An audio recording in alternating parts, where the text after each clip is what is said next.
আসসালামু আলাইকুম রহমতুল্লাহি অবরকাতুহু। সম্মানিত দর্শক, আজকে যে বিষয়টি নিয়ে আলোচনা করব এটি অত্যন্ত স্পর্শকাতর। আমাদের এই সমাজে সমকামিতার যে বীজবাষ্প, এটি অতীতের যে কোনো সময়ের চাইতে ভাইরাস আকারে করোনার মতো করে ছড়িয়ে পড়েছে। এই নিকৃষ্ট এবং জঘন্য পাপাচারটি মহাকাল থেকে পৃথিবীর বিভিন্ন প্রান্তে ছিল। কখনো কখনো কোনো রাষ্ট্র, কোনো সমাজ এই পাপটির দ্বারা এতটা প্রভাবিত হয়ে পড়েছে বা পড়েছিল, পড়েছে বলতে এখনো আছে পৃথিবীতে, যেখানে সমকামিতা বৈধ। ইউরোপ আমেরিকার অনেকগুলো দেশ আইন পাশ করে এই সমকামিতাকে রাষ্ট্রীয় গ্যারান্টি দিয়েছে। এজন্য বলছি যে এখন প্রেজেন্ট টেন্স। আর অতীতে আদ সামুদ জাতি থেকে শুরু করে কওমে সালেহ এবং কওমে লূত থেকে শুরু করে বহু জামানা এই সমকামিতার পাপাচারের কারণে এখনো ইতিহাসের কলঙ্ক হয়ে আছে। আমাদের এই বাংলাদেশে বিশেষ সম্প্রদায়ের মধ্যে, বিশেষ শ্রেণীর মধ্যে এবং বিশেষ এলাকার কিছু মানুষের মধ্যে সমকামিতা নামক এই পাপাচারটি কার্যত এটা মূলত এক ধরনের রোগ, মানসিক রোগ। এটি সীমিত আকারে ছিল এবং সহনীয় পর্যায়ে, এবং যারা এই সমকামিতায় লিপ্ত হতো, এটা খুবই গোপনীয় একটি বিষয়। আমাদের এই সমাজ সংসার কখনো কোনো অবস্থাতেই কোনো সমকামীকে মেনে নেয়নি। যখন এরকম কোনো একটা ঘটনা ধরা পড়েছে, এটি বিচার করার সুযোগ হয়নি। এর কারণ হলো সমাজে জেনা বা ব্যভিচার, এইগুলোর বিচার হয়, জুতোর মালা পরানো হয়, শরীয়তি বিচার হয়, চাবুক মারা হয়, আরও অনেক কিছু। কিন্তু সমকামিতার মতো অপরাধ যখন কোনো একটা জায়গাতে প্রকাশিত হয়েছে, অমনি অপরাধী সে অঞ্চল ছেড়ে গা ঢাকা দিয়েছে এবং জীবনে সেই এলাকা থেকে তার যে উচ্ছেদ এমনভাবে হয়েছে যে জীবনে আর দ্বিতীয়বার সে সেখানে ফিরে আসেনি। এখন সমকামিতার যে বিষয়টি বললাম যে খুবই গোপনে, আর এই কাজ করতে গিয়ে ধর্ষণের মতো রক্তারক্তি ঘটনা ঘটে, এবং এরকম ঘটনা যখন জানাজানি হয়ে যায় তখন তাকে পালাতে হয়। এভাবে আমাদের সমাজে শত শত বছর ধরে আমাদের এই বাংলা চলে আসছিল। কিন্তু গত এক দশক ধরে আমরা এই জিনিসটা দেখছি ধীরে ধীরে বাড়ছে, এবং এখানে সমকামীদের বিভিন্ন সংগঠন রয়েছে। আবার এ সকল সমকামী সংগঠনের সঙ্গে বিভিন্ন আন্তর্জাতিক সমকামী সংগঠনের যোগাযোগ রয়েছে, এবং এ সকল সমকামী যারা বাংলাদেশের সংগঠন রয়েছে তারা মাঝে মধ্যে করে কি, ইচ্ছে করেই সিন ক্রিয়েট করে। অর্থাৎ সেই শাহবাগে বসে তারা একটা অশ্লীল এবং অশ্রাব্য দৃশ্য তৈরি করলো, সাধারণ মানুষ মব তৈরি করলো, তারা পালালো। এরপর সে সকল দৃশ্য তারা ধারণ করে তারপরে বিভিন্ন অ্যাম্বাসিতে গিয়ে তারা বলল যে আমরা সমকামী, এই জন্য এই দেশের লোকজন আমাকে মেরে ফেলবে, আমাকে প্রাণে বাঁচার জন্য আপনাদের দেশে আশ্রয় দেওয়া হোক। এইভাবে লন্ডন, আমেরিকা, অস্ট্রেলিয়া থেকে শুরু করে ইউরোপের বিভিন্ন দেশে যাওয়ার জন্য এই সমকামীরা একটা ব্যবসা পেতে আসছে। তো প্রথমত এক শ্রেণীর মানুষ আছে যারা সমকামিতায় লিপ্ত, আরেক শ্রেণীর মানুষ আছে এই সমকামিতাকে ব্যবহার করে তারা বিদেশে পাড়ি দেওয়ার চেষ্টা চালায়। আর এখন যেটি হয়েছে সেটি হলো একেবারে কওমে লূতের মতো। এই সমকামিতাকে গ্রহণযোগ্য করার জন্য, এটাকে মানবের অধিকার রূপে প্রতিষ্ঠা করার জন্য, এবং এটি আমাদের এই সমাজে যাতে ব্যাপকভাবে বিস্তার লাভ করে এবং বেহায়াপনার সৃষ্টি করে ইউরোপ এবং আমেরিকার মতো। এবং ইউরোপ এবং আমেরিকাতে অনেক সম্মানিত নাইট রয়েছে, প্রফেসর রয়েছে, যারা গর্ব করে বলেন যে তারা সমকামী, এবং তাদের সমকামীর যে পার্টনারকে তাও দেখা গেল যে তারা বলেন। যেমন ধরুন এলটন জন, ইংল্যান্ডের খুব নামকরা একজন শিল্পী, এবং যার উপাধি হলো স্যার এলটন জন, একজন সমকামী। আবার ইসরায়েলের একজন খুব নামকরা প্রফেসর রয়েছেন, ইভাল নোয়া হারারি। তো নোয়া হারারি এই বর্তমান জামানাতে সবচেয়ে প্রভাবশালী একজন বক্তা হিসেবে তাকে ধরে নেওয়া হয় সমকামী। তদ্রূপ আমেরিকাতে তো মানে এটা বলার মতো নয়। যারা বাঙালি কনজারভেটিভ সোসাইটিতে বাস করেন, ধর্মকর্ম করেন, তাদের জন্য আমেরিকা এবং কানাডার মানে প্রতি ইঞ্চি জায়গা এক একটা মৃত্যুকূপ।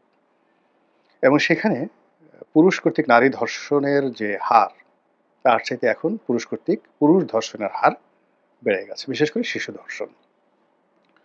তো যেটা বলছিলাম যে এই রোগটি ভারতেও কিন্তু বা পাকিস্তানে ঠিক ওইভাবে দানা বিস্তার করতে পারেনি যেভাবে বাংলাদেশে এটি বিস্তার হয়েছে।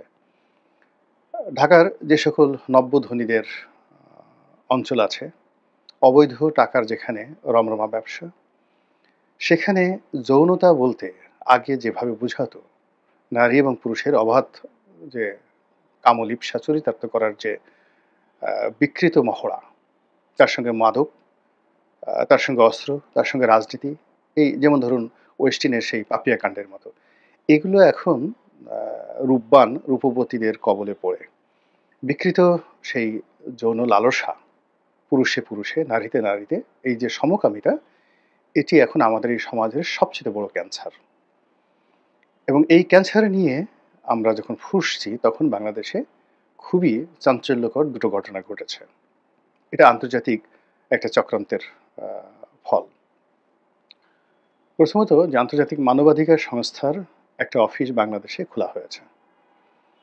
এই অফিস যে সকল দেশে খোলা হয়, সে সকল দেশের সর্বনাশ, গৃহযুদ্ধ পর্যন্ত শুরু হয়ে যায়। এবং এই সকল অফিস, এই যে মানবাধিকারের অফিস, তারা যে সকল বিষয় নিয়ে মানে আমাদের এই দেশ এবং সমাজে বিরক্তির কারণ হয়, দেশ এবং সমাজকে রসাতলে নেয়, তাদের মধ্যে, সেগুলোর মধ্যে এই সমকামিতাকে প্রমোট করা এবং এটাকে মানুষের একটা অধিকার হিসেবে প্রতিষ্ঠা করা এই সংগঠনটির অন্যতম একটি লক্ষ্য এবং উদ্দেশ্য।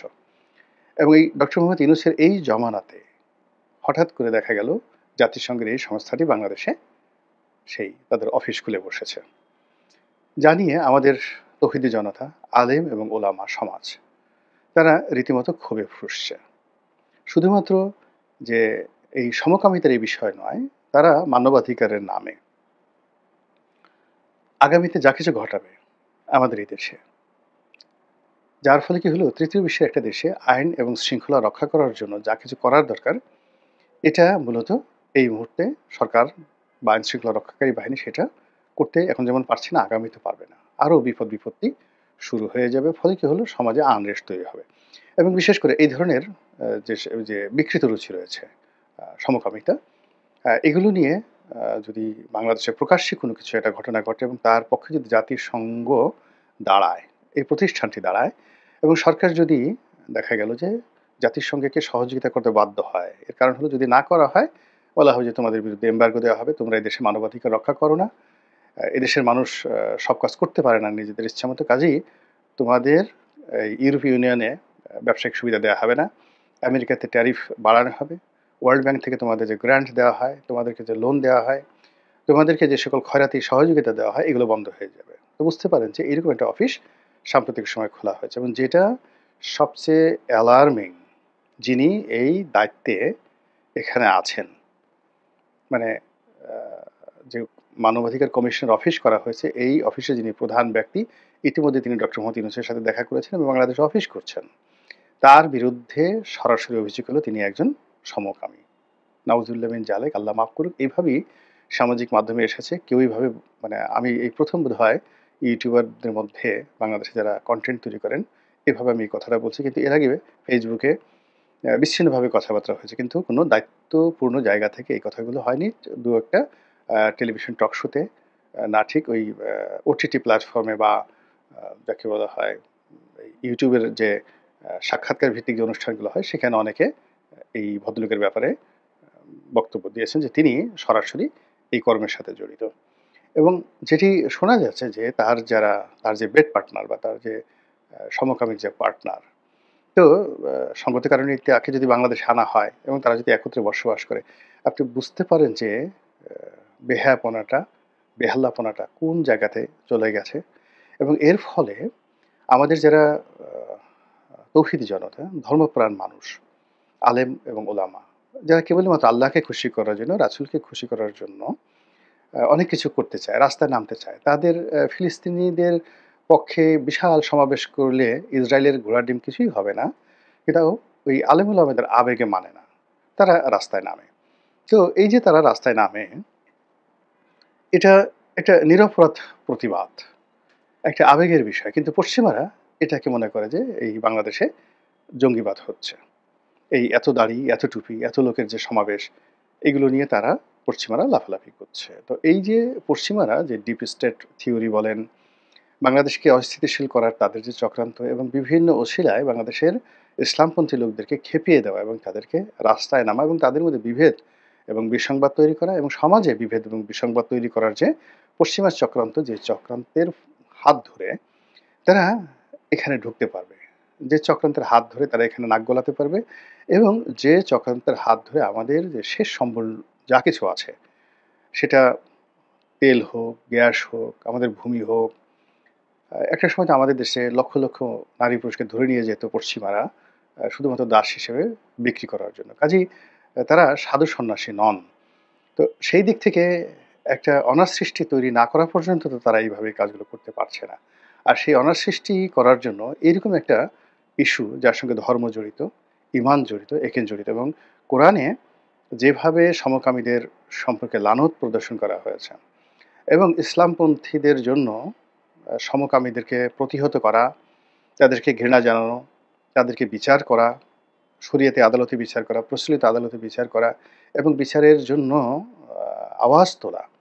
যেভাবে মুসলমানদের ঈমানি দায়িত্ব বলে তাদের ধর্মীয় গ্রন্থে বর্ণনা করা হয়েছে, এই কারণে আ রাষ্ট্র ইচ্ছে করলেও, শত চেষ্টা করলেও, নাগরিক সমাজ কিংবা ধরেন 'প্রথম আলো', 'ডেইলি স্টার' শত চেষ্টা করে এই আ সমকামীদের পক্ষে অবস্থান নিয়েও আমজনতা, তৌহিদি জনতা এদের ক্রোধকে প্রশমিত করতে পারবে না। ফলে কি হলো? রাজপথ উত্তপ্ত হয়ে যাবে। আর এটার জন্যই অনেক মানুষ শকুনের মতো বসে আছে গাছের ডালে। কখন এরকম হবে? আর কখন তারা নেমে তাদের স্বার্থ সিদ্ধি করবে? মহান আল্লাহ এই দেশ এবং জাতিকে এই ভয়াবহ বিপদ, এই ভয়াবহ ফেতনা এবং জঘন্য ফ্যাসাদ এবং গুনায়ে কবিরা এর থেকে রক্ষা করুন, হেফাজত করুন এবং আমাদের প্রতি দয়া করুন। আসসালামু আলাইকুম ওয়া রাহমাতুল্লাহি ওয়া বারাকাতুহু।